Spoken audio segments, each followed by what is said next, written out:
반갑습니다. 오늘 읽은 본문에 아리엘이라고 하는 낯선 단어가 여러 차례 등장합니다. 이것은 에스라서에서는 사람의 이름입니다. 그런데 이사야 29장에서는 그 의미가 예루살렘에 대한 별칭입니다.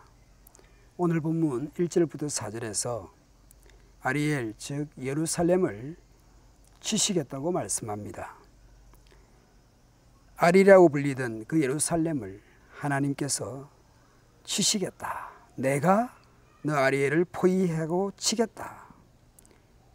나의 번제단이라고 불리던 너를 칠 것이다. 네가 슬퍼하고 통곡할 것이다. 내가 너의 사면을 둘러 진을 치며 너를 삥 둘러서 탑들을 세우고 흙더미를 쌓아 올려 너의 성을 치겠다. 개미 소리와 같게 될 것이고 먼지바닥에서 속에서 나는 중얼거리는 소리 같을 것이다 라고 말씀합니다. 아수르나 바벨론에 의해서 그렇게 치시지만 그 치시는 그 손길은 하나님의 손길입니다. 그런데 반전이 있습니다. 5절부터 8절을 보면 예루살렘을 치는 자들에 대해서 징벌할 것이라고 말씀합니다. 그런 일이 갑자기 있을 것이라고 말씀합니다. 이 일은 BC 701년경에 아수르 사네립이 예루살렘을 포위 공격할 때의 그 말씀이라고 추측들을 합니다.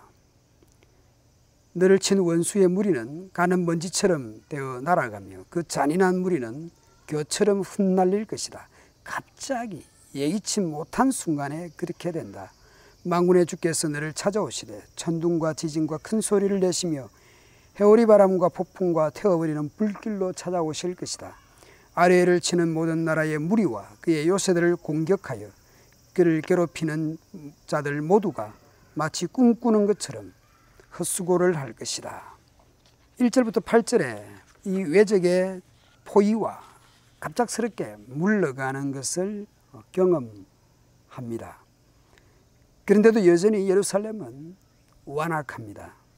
장애인이 아닌데 앞을 못 보고 술도 안 마셨는데 취해서 비틀거립니다. 깊은 잠에 빠져 있고 눈멀어 있습니다.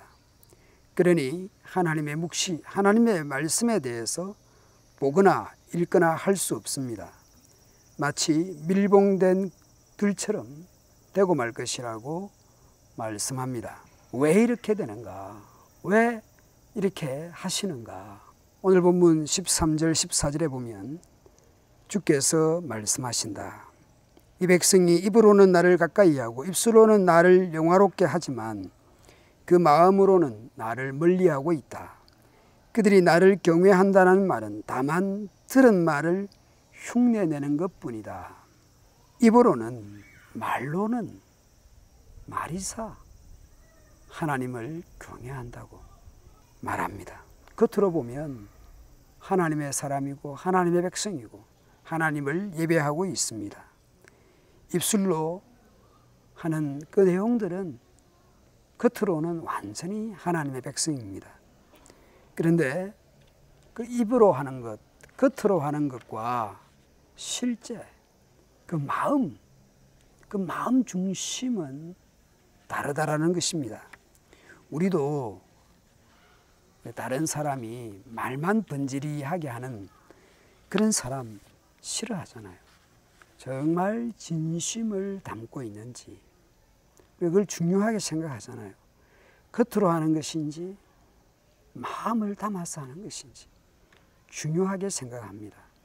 하나님께서도 우리에게 마음과 뜻과 성품과 온 마음을 다하여 하나님을 예배하고 하나님을 믿고 하나님을 의지하기를 원하십니다. 그렇게 하지 않으니까 말만 그렇게 하니까 다시 놀라게 하실 것이라고 말씀합니다.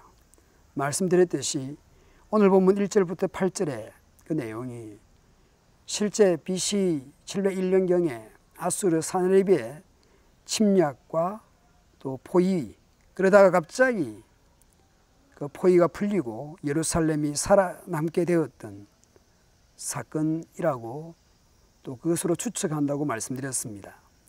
그런 포위에서 죽다가 살아났으면 그제라도 정신을 차리고 온전히 예배할 수 있지 않습니까?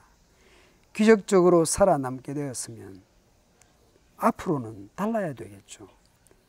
놀라운 체험을 했다고 하면 그제라도 정신을 차려야 합니다. 그런데 그들은 스스로 하나님의 백성이라고 축제를 즐기고 제사를 드리고 있었지만 그것은 흉내내는 것이고 그것은 말뿐이었습니다. 겉으로만 그러할 뿐 마음으로 실제로 하나님을 의지하고 말씀을 듣고 그러지 않았습니다. 귀로 듣는 건 다 하죠. 흉내는 다 냅니다. 다 들었다라는 것이죠. 그러나 우리가 아이들에게 말 좀 들어라. 말 좀 들어라 했을 때에 정말 귀로 듣는 것만 말합니까? 순종하는 것까지 포함되는 것이죠. 그런데 이 예루살렘은 여전히 마음으로 하나님을 믿고 의지하는 것에는 거리가 멀었습니다. 경고하고 좋게 말할 때에 듣지 않으면 극단적으로 갈 수밖에 없습니다.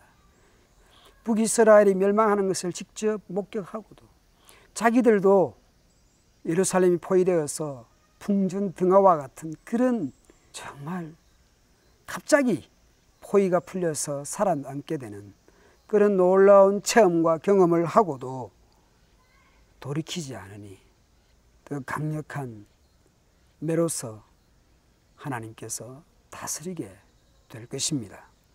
오늘 우리는 하나님의 경고와 하나님의 말씀에 그런 합당한 반응과 열매로 살아가는 자리들이 되도록 합시다.